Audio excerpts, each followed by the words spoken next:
start by showing you a video I made for the project, and it serves as for you to understand what the problem is, and later we're going to explain what we did about it.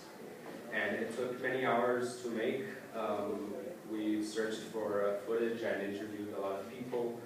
Daniel and Bruno helped me with the interviews, made suggestions, etc. Hope you enjoy it.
I do. Yes, I love eating fish. Mostly just like baked fish or sushi. Yes, I like good fish. Yes. Not as frequently as I wish, but sometimes I go, yeah. Yes. Yeah, every week.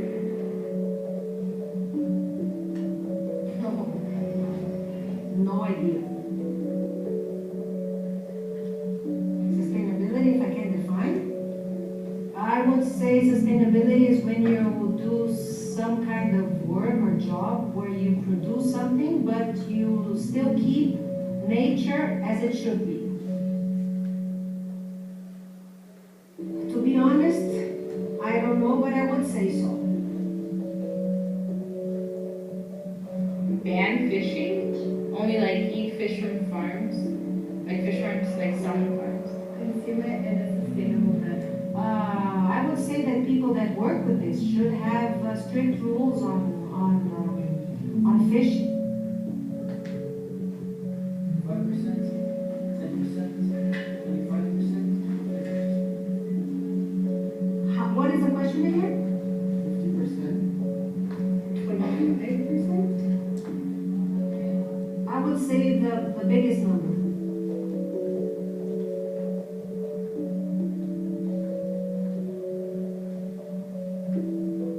I think like around 75%. And 50. I would say maybe 75. 90? Really?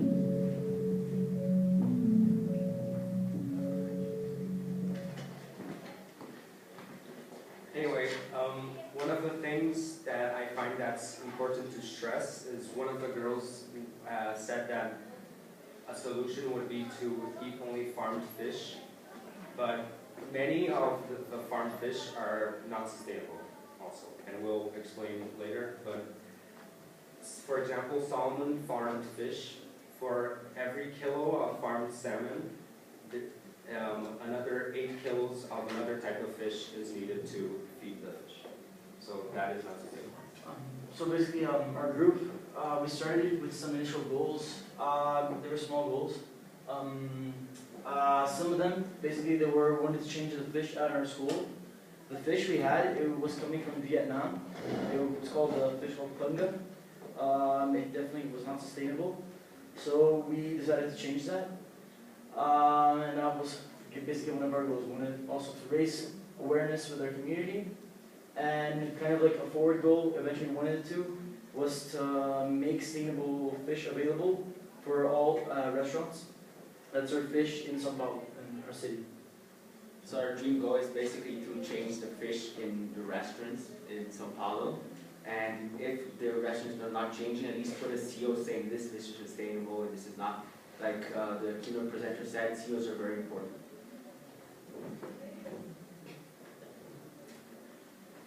So our first step, we researched about the issue. We watched 2 documentaries, Sushi Global Catch and Online. We gathered data about the school supply. We interviewed our health teacher to know what were the best, the healthiest options for fish. We interviewed the school cafeteria to, like we said, to know where the fish was coming from, so that we could understand the issue at our school better, so that we could know how to effectively solve this issue. And before we started the project, we had to define what sustainable fish was. This is a definition from the dictionary, and the one we came up with is basically we can fish as much as we want, and it should not endanger the environment. So you can fish any amount you want, but it cannot endanger the environment. That's the basic definition of sustainable fishing.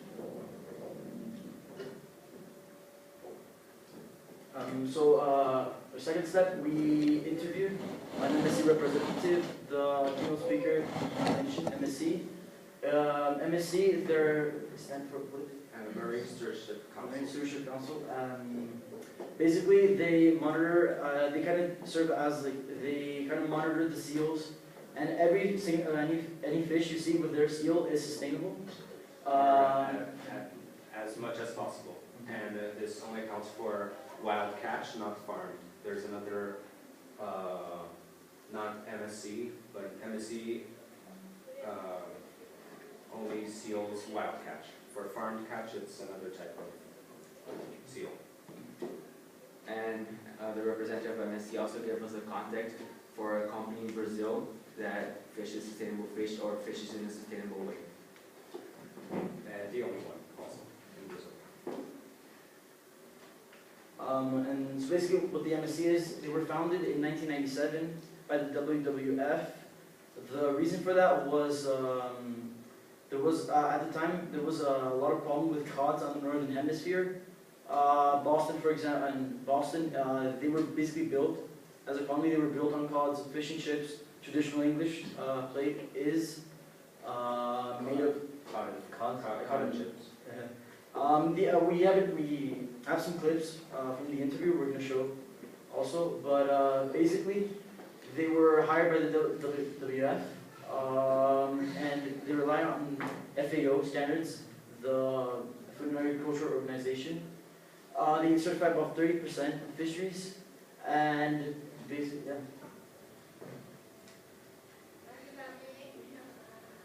This is him. Conservation of the sea, I think. I was always interested in conservation of seas. Now, the MSC was created in 1997, and in 1997 the breeding ground collapsed, and Unilever, the world's biggest food company, contracted WWF, the World Wildlife Fund, to set up a sustainability standard for fisheries. It's the consumer making a choice when they walk into a supermarket about whether they buy a fish with an eco-label on it or whether they don't. And in Europe and in North America, these are, Australia's very important as well, these are extremely important issues for consumers. There's a lot of consumer awareness, a lot of stuff in the press, a lot of media about sustainability of fisheries. Now in Brazil there isn't. Okay, Brazil has 3 industrial fisheries. There's the multi-species tuna, which we call the Natal fishery, which is one of the most emblematic, important tuna fisheries in the world. You have what we call the Bonito fishery in the Rio area, which is the skipjack fishery, which is another tuna, and you have sardines in the south. Those are the only three industrial fisheries that Brazil is linked with. All the rest, and it's more than 80% of the fisheries in Brazil, are artisanal. Small production, small boats, local fishing communities, very low technology. On the MSC's role in Brazil, all three of the industrial fisheries that I just spoke about, multi-tuna in the northeast, bonito tuna, skipjack tuna in the southeast, and southeast are in the MSC program. I do a lot of work with artisanal fisheries, smaller fisheries. WWF as a partner on the Amazon for a species called pirarucu. It's a huge bit of fish, very emblematic in Brazil. I do work with Conservation International in southern Bahia on reef fisheries, which is hugely complicated because lots and lots and lots of small amounts of different fish, so very uncommercial.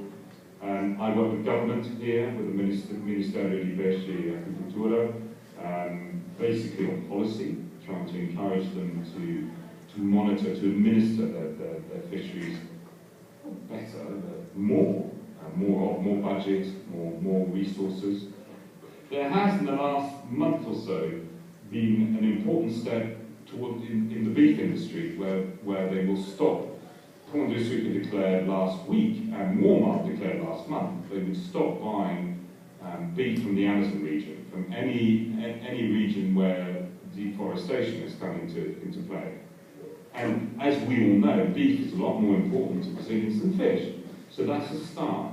And one hopes that if that's beginning to understand sustainability issues of beef, the next step will be to start looking at seafood. All the salmon you have in Brazil comes from cheap. It's farmed.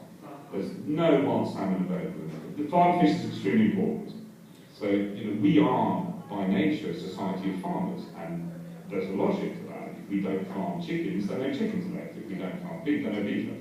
So farming fish, fish has been farmed in Southeast Asia for thousands of years, not particularly commercially, but it's always been part of the culture. Everybody had a tank with carp in it, for example. Fish farming is extremely important to the future of our consumption of fish. And it's like any farming. Some of it is extremely well done, some of it is not badly done, and some of it is not well done.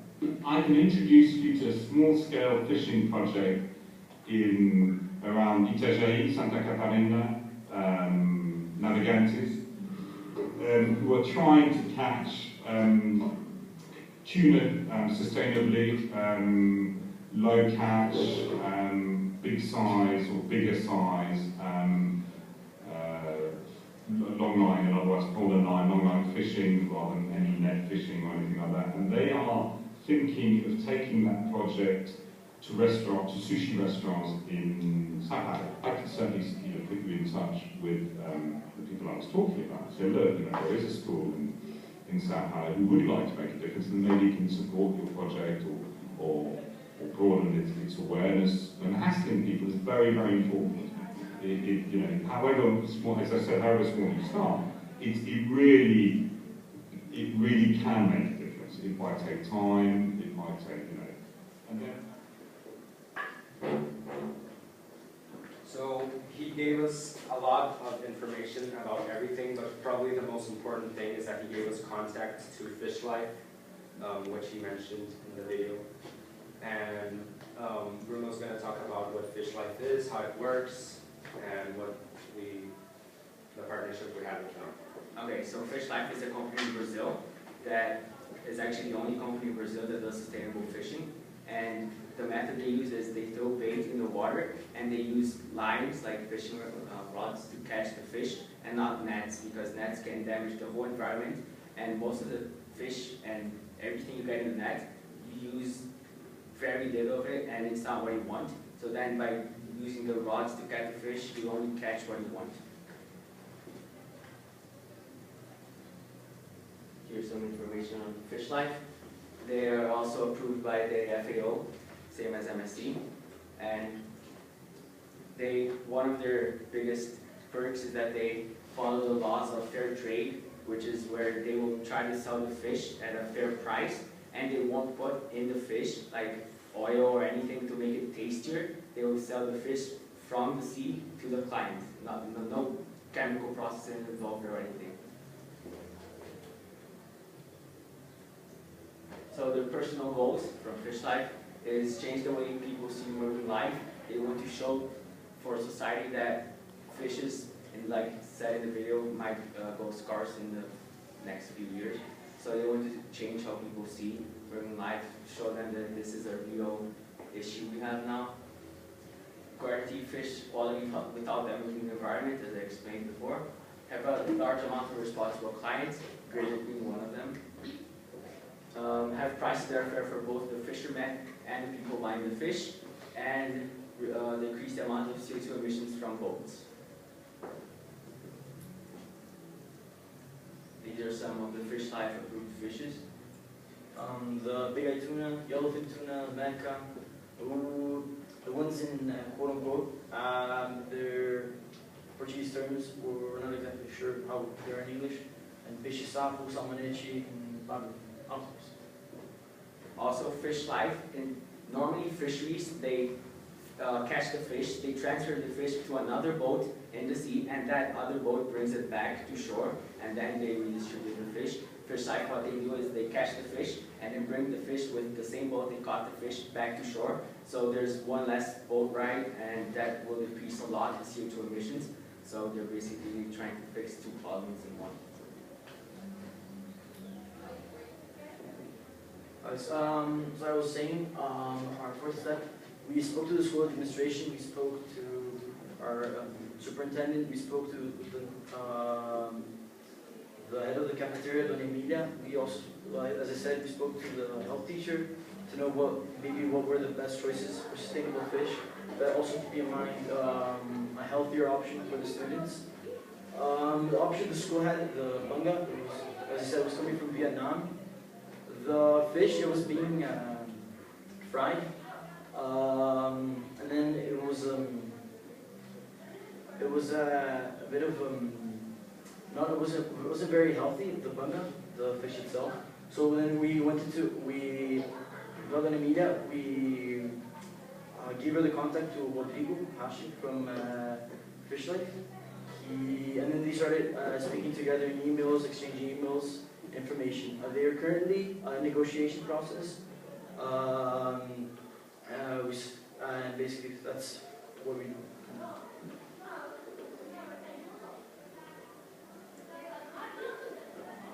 The future plans will be to continue with negotiations with Fish Life to supply our school of sustainable fish.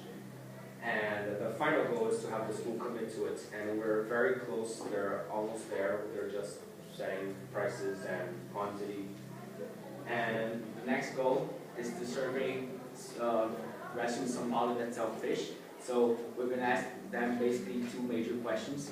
Is your fish sustainable, and we define sustainability? And if it is, if they know where the fish comes from. Because what we notice is most of the people that eat fish don't know where the fish comes from. And that's a big issue because they're not sure if it's sustainable or not.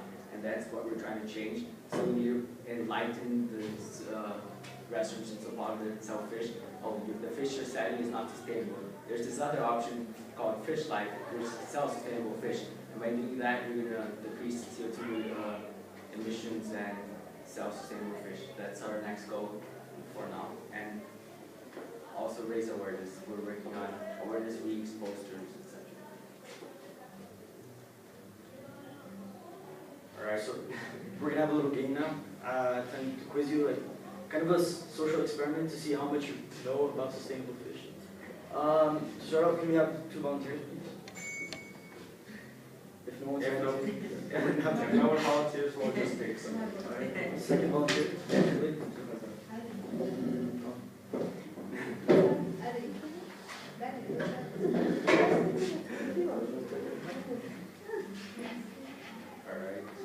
Alright, so stand right there, and we'll ask you the questions. Okay. First question, which countries are the biggest producers of salmon? A, Norway, Chile, and other neighboring nations. B, China, South Korea, and Denmark. C, Chile, China, and Ireland. And D, Norway, Japan, and other Asian nations. I'm going to go with, I think it's D. Your answer is Incorrect. I'm sorry. Alright, next question. Which salmon are the best to eat at a restaurant? Salmon fished in Chile, Iceland, Alaska, or Asia? You can pull the audience to it if Yeah. you want to put him on the spot. Not sure. I have actually no idea. But okay. I think it's the.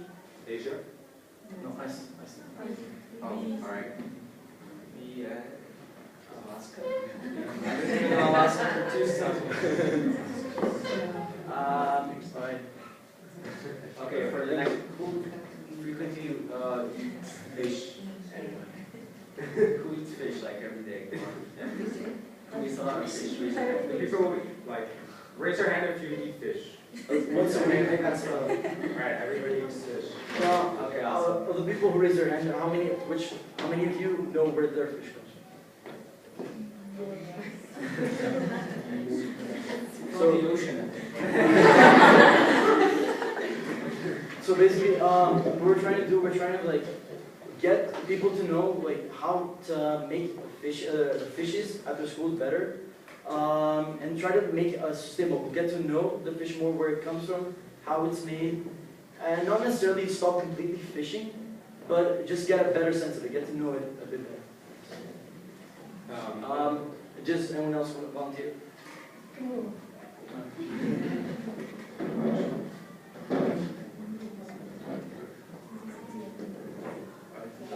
Yeah. First question. Which country is the biggest exporter of canned tuna? Indonesia, Thailand, Philippines, or Japan? See.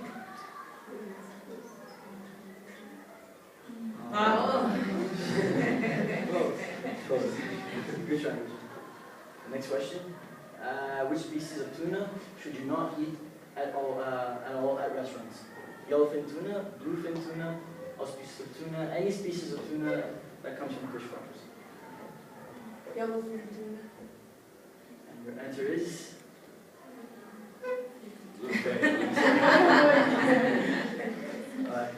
Tuna's the tuna that is in the brink of extinction, and it's very tasty.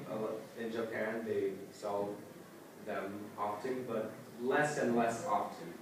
And one thing that's very important to point out is that the scientists, they calculated the trend of fishing, how much is being fished, and how much the fish can, if the fish have enough time to reproduce in order for the population to continue. And if we carry on in the trend we are currently in, there won't be any more edible fish in 50 years.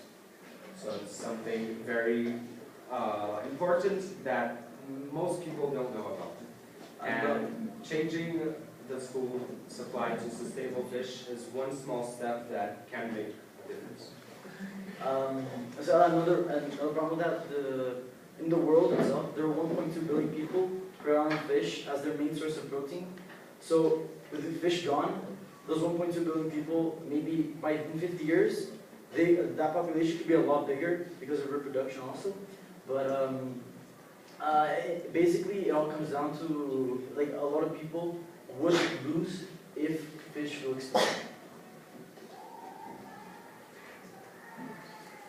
New volunteers? Anybody? Teachers? Respect? How about we ask one of the other teachers and the advisors? There we go. Which country is the major producer of farm shrimp? India, Vietnam, Brazil, or China?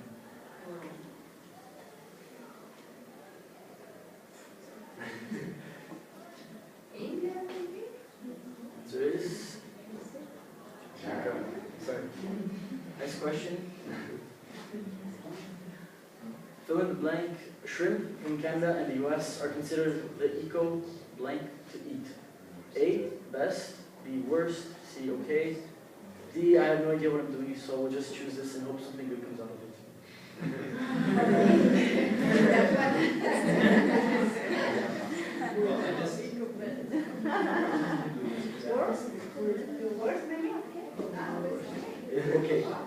So it's what it means by that. Okay, it's not really the best type of meat, but it's also not the worst.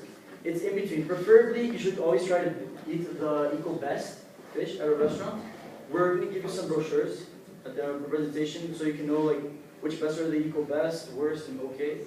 But basically, always try to stick to the equal best. I had no. But, thank you for coming for the presentation. What we want you to take from this, go back to your schools. Ask the cafeteria, where do they take their their fish from? They should tell you. And then if you do some research about it, see if it's sustainable or not. If it isn't, maybe you should try doing something about it. Try changing the school's fish source, and try to make it sustainable like we do. Any questions? What kind of cost impact by switching over from the fish that was coming from halfway around the world to a local fish at your school? It's hard to believe that's probably more expensive, but what was the price difference? Well, when we interviewed Fish Life, they said that it's actually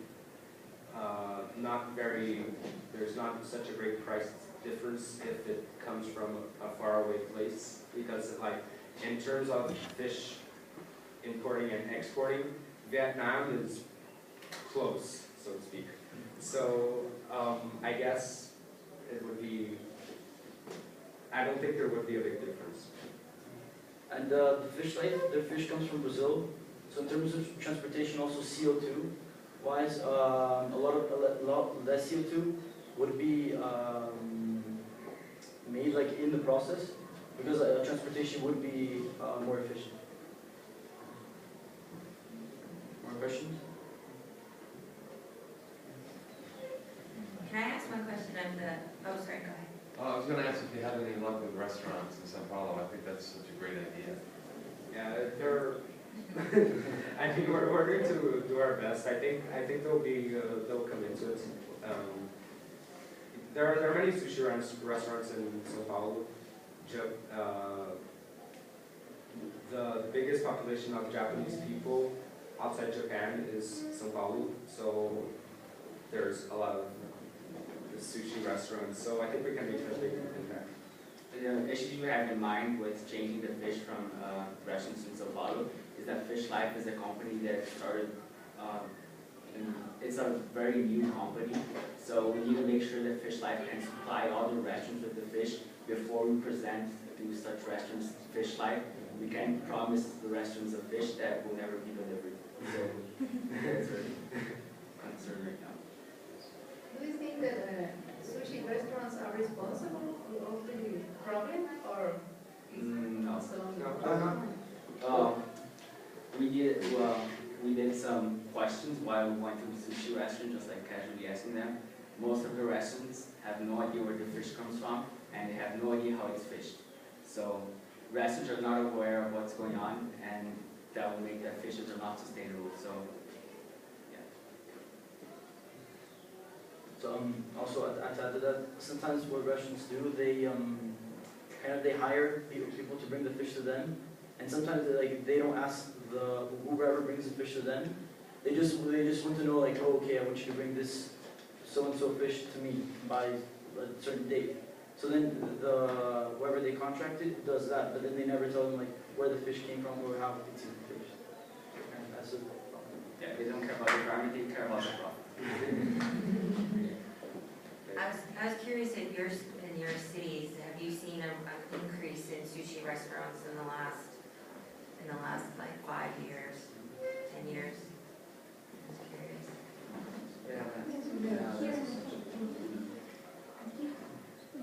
I'd be curious if you could go ask them if they know where they're fishing from.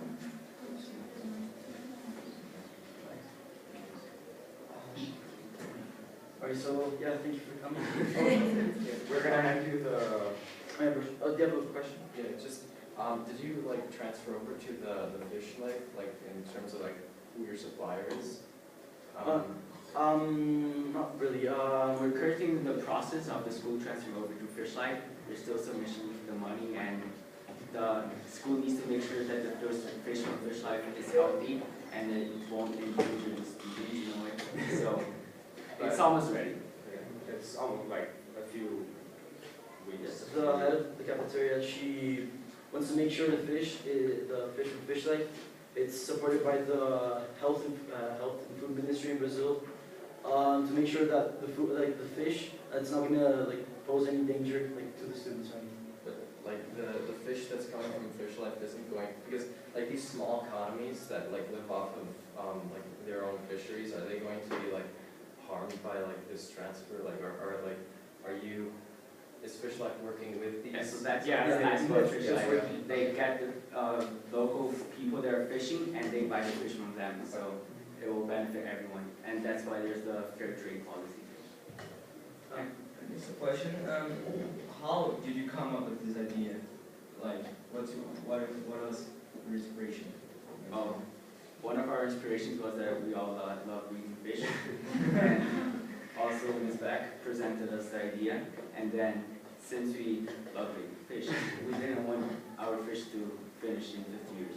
So we're trying our best to change that. That's our basic inspiration.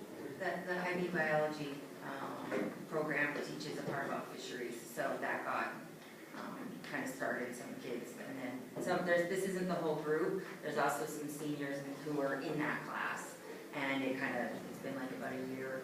But these guys have been the ones who have taken it and gone forward with everything. That's awesome.